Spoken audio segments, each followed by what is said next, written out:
৫ নং পৰ্বতঝৰা সমষ্টি একেবাৰে মোৰ নজনা নহয়।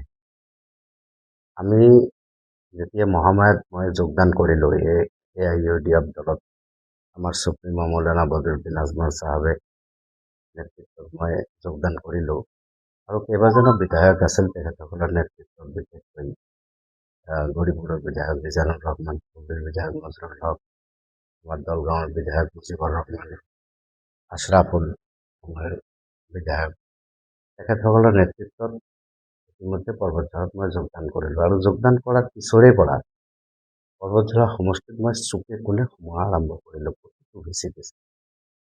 আৰু এতিয়া এনেকুৱা এটা পৰ্যায় আহি গৈছে যে VCDC প্ৰত্যেকটো চুবুৰী এৰিয়াত মই সোমাই টেবুল টক মিটিং, মানুহবিলাকৰ লগত কথা বাৰ্তা কেনেকুৱা হ'ব, কি হ'ব, এই কথাবিলাক আলোচনা কৰি মই যিটো দেখিছোঁ, কাৰণ যিহেতু মই দুবাৰ MLA আছিলোঁ, এটা আইডিয়া আছে, মই বুজি পাওঁ কেনেকুৱা কি। তাতে এটা ভাল পৰিৱেশ এটা সৃষ্টি হৈছে এইখিনি, আৰু নিশ্চয়কৈ আমি আশাবাদী যে ৫ নং পৰ্বতঝৰা যিহেতু জেনেৰেল সমষ্টি এটা, আৰু তাত আমাৰ এইবাৰ জয়ী হ'ম আৰু জয়ী কৰোৱাৰ কাৰণে মৌলানা বদৰুদ্দিন চাহাব, ইফালে আমাৰ বিধায়কসকলৰ ওচৰ চুবুৰীয়া যেনেকুৱা গৌৰীপুৰ দেশপাৰা পশ্চিম বংগৰ বছিৰ কাছেমি চাহাব, তেখেতসকলৰ মানে যিটো নেতৃত্ব আছিল, এটা ভাল পজিটিভ বহুত কাম কৰিছে তেখেতসকলে, আৰু তেখেতসকলৰ বিশাল এটা অংশ পৰ্বতঝৰাত সোমাইছে আৰু এইবিলাক ভোটাৰে ভাল সঁহাৰি দিছে। আৰু কৰ্মকৰ্তা যিবিলাক আছিল আগৰ আমাৰ পুৰাণা, তেখেতসকলে যথেষ্ট সহযোগিতা কৰি আছে। প্ৰত্যেক দিনাই আমি ৩টা ৪টা 5টাকৈ প্ৰগ্ৰাম আমি কৰি আছোঁ। ইয়াত কিন্তু আপুনি যদি চায় তেতিয়াহ'লে কিন্তু BPFৰ কিন্তু এটা দুৰ্গ বুলি ক'ব লাগিব। BPFৰ দুৰ্গ মানে ২৮টা চিট তেখেতসকলে দখল কৰিছে, এইটো আমি নুই কৰিব নোৱাৰিম, অস্বীকাৰো আমি নকৰোঁ। যে MCLA নিৰ্বাচনটো হ'ল BTC চৰকাৰ বনোৱা নিৰ্বাচন, আৰু BTC সিহঁতৰ আভ্যন্তৰীণ একেবাৰে, আৰু এইটো নিৰ্বাচন হ'ল অসম চৰকাৰ বনোৱা। মানুহবিলাক পাৰ্থক্য বুজি পায়, কাৰণ MCLAত অধিকাংশ ভোটাৰে BPFকে ভোট দিয়াৰ কাৰণে আজি ২৮টা দখল কৰিছে তেখেতসকলে। এটা যথেষ্ট প্ৰভাৱ আছে, এইটো অস্বীকাৰ মই নকৰোঁ। কিন্তু MLAৰ ক্ষেত্ৰত বা MPৰ ক্ষেত্ৰত এটা আলাদা পিকচাৰ আমি আগৰে পৰা দেখা পাইছোঁ। আৰু এইবাৰ যিহেতু ৫ নং পৰ্বতঝৰা সমষ্টিটো একেবাৰে নতুন, আৰু মানুহবিলাকৰ নতুন আশা লৈ বিধায়ক আমি বনাম, কাৰণ ইমান দিনে তেখেতসকলে গোসাইগাঁও সমষ্টিত আছিল, ৰিজাৰ্ভ সমষ্টি, কোকৰাঝাৰটো ৰিজাৰ্ভত আছিল, এইবাৰ এটা নতুন জেনেৰেল সমষ্টি পোৱাত সকলোৱে এটা আনন্দ প্ৰকাশ কৰিছে। আৰু যিমান দূৰ মই বেয়া দেখা নাই আল্টিমেটলি। নামনি অসম বুলি ক'লে কিন্তু যদি আপুনি চায় তেতিয়াহ'লে কিন্তু কংগ্ৰেছৰ প্ৰভাৱটো বেছি। কংগ্ৰেছৰ দিনে দিনে যিটো অৱস্থা হৈ আছে, আজিৰ ডেটত আমি যদি কংগ্ৰেছৰ পৰ্যালোচনা কৰোঁ, আমাৰ হিন্দু মানুহবিলাক লাহে লাহে নোহোৱা হৈ আছে, অকল মুছলমানে কেইটাই কংগ্ৰেছ দলত আছে। কংগ্ৰেছৰ যিটো প্ৰভাৱ এইটো BTCতটো একেবাৰেই নাই, কাৰণ আমি MCLA ইলেকশ্যনবিলাকত যদি আমি চাওঁ, তেখেতসকলৰ ৰেজাল্ট একেবাৰে ন্যূনতম ভোট পাইছিল কেণ্ডিডেটবিলাকে। কংগ্ৰেছত তেনেকুৱা প্ৰভাৱ আছে বুলি মোৰ নজৰত পৰা নাই, তথাপিও যিহেতু দল এটা আছে, আমি অস্বীকাৰ নকৰোঁ, কাৰণ আমি যেনেকৈ আমাৰ লাইনত যিটো কাম কৰিব লাগে আমি কৰি আছোঁ। কংগ্ৰেছে ইমান এটা প্ৰভাৱ মই যিমান দূৰ জানো পেলাব নোৱাৰিব, কাৰণ ইফালে চাওক আমাৰ ধুবুৰী লোকসভাৰ যিটো পৰিৱেশ যিটো আগতে আছিল, আজিৰ ডেটত সেই পৰিৱেশ নাই। কাৰণ MPৰ ফালৰ পৰাই হওক বা জিলা পৰিষদৰ নিৰ্বাচনবিলাকৰ ফালৰ পৰাই হওক, যদি আমি সেইবিলাক আলোচনা কৰোঁ, দেখা যায় কংগ্ৰেছৰ প্ৰভাৱ বহুত কমি গৈছে। সেই হিচাপত কংগ্ৰেছে যে ভাল ফলাফল কৰিব পাৰিব, কাৰণ মুছলমান ক'লে যে কংগ্ৰেছ এনেকুৱা কথা নহয়, কাৰণ আজি UDFৰ MLA কেইজন আছে, আৰু তেখেতসকলে এবাৰ নহয়, দুবাৰ নহয়, 3বাৰকৈ বিধায়ক, 4বাৰকৈ বিধায়ক হৈ আছে সমষ্টিবিলাকত, তেখেতসকলৰ এটা প্ৰভাৱ আছে। এই আল্টিমেটলি আমি যিটো দেখিছোঁ, ধুবুৰীয়ে কওক, কোকৰাঝাৰে কওক, কোকৰাঝাৰৰ বাকী 14টা সমষ্টিত কোনোৱে প্ৰভাৱ পেলাব নোৱাৰে, সেইটো হয় UPPL নহ'লে BPF দখল কৰিব। আৰু বাকী এটা সমষ্টি যদিও জেনেৰেল আৰু 2-3টা আছে, সেইবিলাকতো তেনেকুৱা এটা প্ৰভাৱ নাই। পৰ্বতঝৰাটোতো মই দেখিছোঁ তেনেকুৱা কংগ্ৰেছৰে কওক বা যদিও বিপিএ চৰকাৰ গঠন কৰিছে আৰু তেখেতসকলৰ প্ৰাৰ্থী এতিয়া কোন হয় কি হয় এইবিলাক বহুত প্ৰশ্ন আহি যাব। আল্টিমেটলি যিটো মই দেখিছোঁ তাতে বেয়া পৰিৱেশ UDF-ৰ নহয়। হঠাৎ দেখোন কংগ্ৰেছে আজিলৈকে কৈ আছে মানে উজনিতকৈ নামনিত কিন্তু গুৰুত্ব বেছি দিয়ে। এইটোৱেইতো হ'ল কংগ্ৰেছততো এইটোৱেই হ'ল। আজি নামনিত কিয় গুৰুত্ব দিব লাগে? নামনিৰ মানুহ হয় কংগ্ৰেছ কৰিব নহ'লে UDF কৰিব। আজি উজনি অসমত গুৰুত্ব দিব লাগে। বাৰে বাৰে আমি কৈ আছোঁ, মৌলানা বদৰুদ্দিন আজমল চাহাব কৈ আছে যে আপোনালোকে উজনিৰ পৰা চিট লৈ আহক, কাৰণ হিন্দু প্ৰধান সমষ্টিৰ পৰা যদি আমি মানে সমষ্টি দখল কৰি আনিব নোৱাৰোঁ তেতিয়াহ'লে চৰকাৰ আমি কেনেকৈ বনাম? আজি মধ্য অসমীয়া হওক আৰু নামনি অসমীয়া হওক যিবিলাক আমি জিকিম, এইবিলাক বিগ ব্ৰাদাৰ আমি কংগ্ৰেছক ডাঙৰ ভাই হিচাপে লৈ চৰকাৰত কেনেকৈ আহিব লাগে, কেনেকৈ চৰকাৰ বনাব লাগে আমি যথেষ্ট সহযোগিতা কৰিম।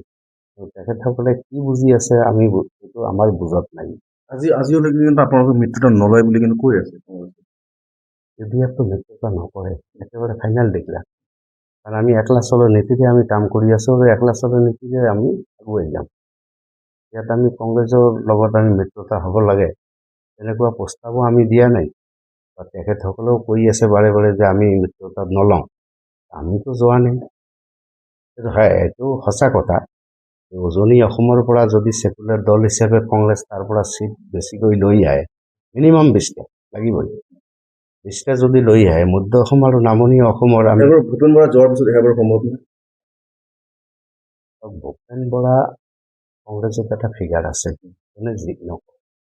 আজি সি কংগ্ৰেছৰ পৰা যোৱাত যথেষ্ট কংগ্ৰেছৰ ক্ষতি হৈছে আৰু আমি দেখা পাই আছোঁ যে প্ৰত্যেকজন আমাৰ যিবিলাক মানে হিন্দু মানুহ সকলোৱে সিদ্ধান্ত লৈ আছে কংগ্ৰেছৰ পৰা ৰিজাইন কৰি আছে। কাৰ ৰাজ চলি আছে এইটো ৰাজ একচুৱেলি ৰাজটো কেনেকুৱা, আমি কংগ্ৰেছৰ যিবিলাক মানুহ আছে কংগ্ৰেছৰ মানুহবিলাকে প্ৰথমে মাটিৰ মানুহ হ'ব লাগিব। অহংকাৰ, আমাৰ যিটো দম্ভালি মাৰা স্বভাৱ, এইটো যদি আমি পৰিৱৰ্তন নকৰাওঁ আৰু সকলোৰে লগত মিলি কাম কৰাৰ যিটো প্ৰয়াস যদি আমি নাৰাখোঁ তেতিয়া কংগ্ৰেছ কেতিয়াও আগবাঢ়িব নোৱাৰে। কংগ্ৰেছৰ যিটো মই দেখিছোঁ ইহঁতৰ বহুত দিনক দিনে কমি আছে। কাৰণটো হ'ল যে ইহঁতে মানুহৰ লগত মিলিব পৰা নাই, কাৰণ মাইনৰিটি এলেকাবিলাকত ইহঁতে বেছিকৈ সময় নষ্ট কৰি আছে।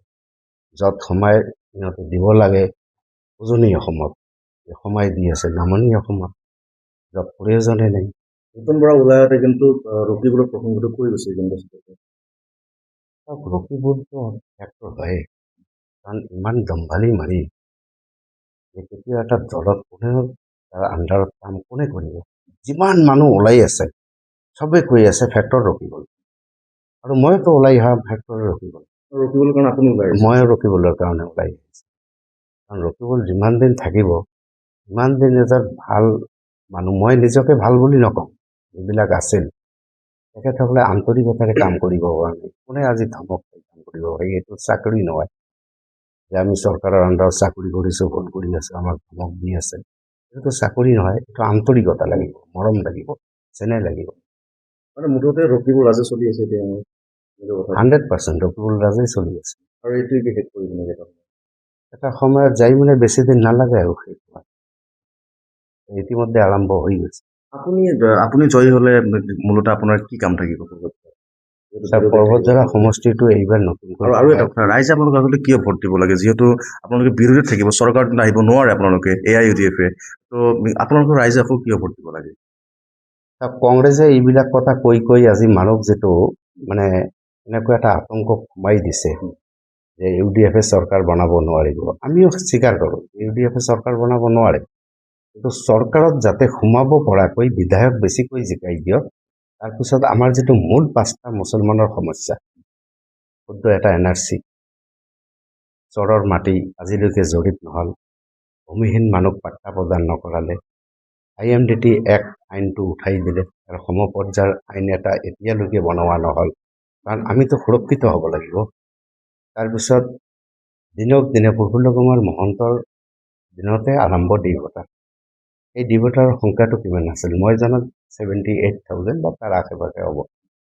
সেইটো আমাৰ প্ৰয়াত মুখ্যমন্ত্ৰী হিতেশ্বৰ শইকীয়া দেৱ 10 বছৰ, প্ৰয়াত মুখ্যমন্ত্ৰী তৰুণ গগৈ ডাঙৰীয়া 15 বছৰ, আজি 5.5 লাখ মুছলমানে দি ভোটাৰ হ'ল। কেনেকৈ হ'ল? কিয় বনালে?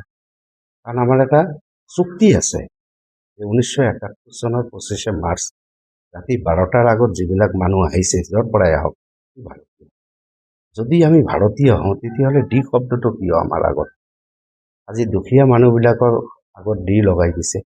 তেখেতসকলে FT ক'ত যাব লাগে, এবাৰ দুবাৰ তিনিবাৰ গৈছে, পিছত আৰু যাব নোৱাৰে, পইচা নাই, দিন হাজিৰা কৰি খোৱা মানুহ। এই মানুহবিলাক নোযোৱাত পিছত নোটিছ আহিছে, নোটিছত গুৰুত্ব দিয়া নাই। হঠাতে ৰাতি আহি পুলিচ প্ৰশাসন যে বাংলাদেশী বুলি অৰ্ডাৰ হৈ গৈছে, লৈ যাই ডিটেনশ্যন কেম্পত ৰখাই তাৰপিছত মাজে মাজে তাৰ পৰা পুছবেক কৰি আছে। এইটোতো চিষ্টেম নহয়। যদি আমি ভাৰতীয় হওঁ, যদি এটা চুক্তি আছে 1971 চনৰ 25 মাৰ্চ, এই চুক্তি কিয় ফলো নকৰে? বদৰুদ্দিন চাহাবৰ দাবীটোৱে হ'ল এইটোৱে, এই 5টা দাবী আমাৰ মানি লওক। আমি UDF দলটো কোনো MLA বনোৱা ফেক্টৰী নহয়। আমাৰ দাবী আজিও আমি কৈ আছোঁ, বদৰুদ্দিন আজমল চাহাবে বাৰে বাৰে কৈ আছে মিডিয়াৰ আগত, এই 5টা কথা আপোনালোকৰ ইস্তেহাৰত লিখি দিয়ক, আমি UDF দল ভাঙি দিম। আৰু এখেতসকলে কৈ আছে যে UDFৰ কাৰণে কংগ্ৰেছ চৰকাৰ বনাব নোৱাৰে।